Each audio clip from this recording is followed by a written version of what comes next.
Hey, Daily Dave community!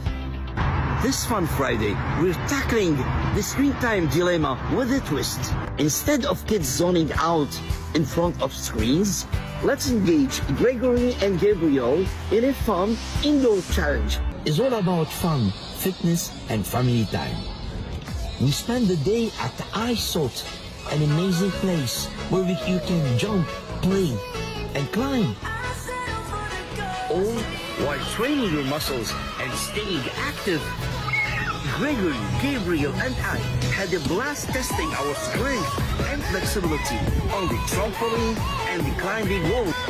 It was a fantastic way to bond, have fun, and get a great workout. I highly recommend iSaute to all families.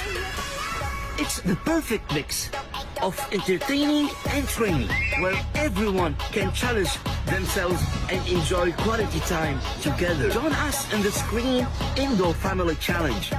Share your indoor adventures with Daily Dave Screen Family Indoor and tag the Real Farmer Guy.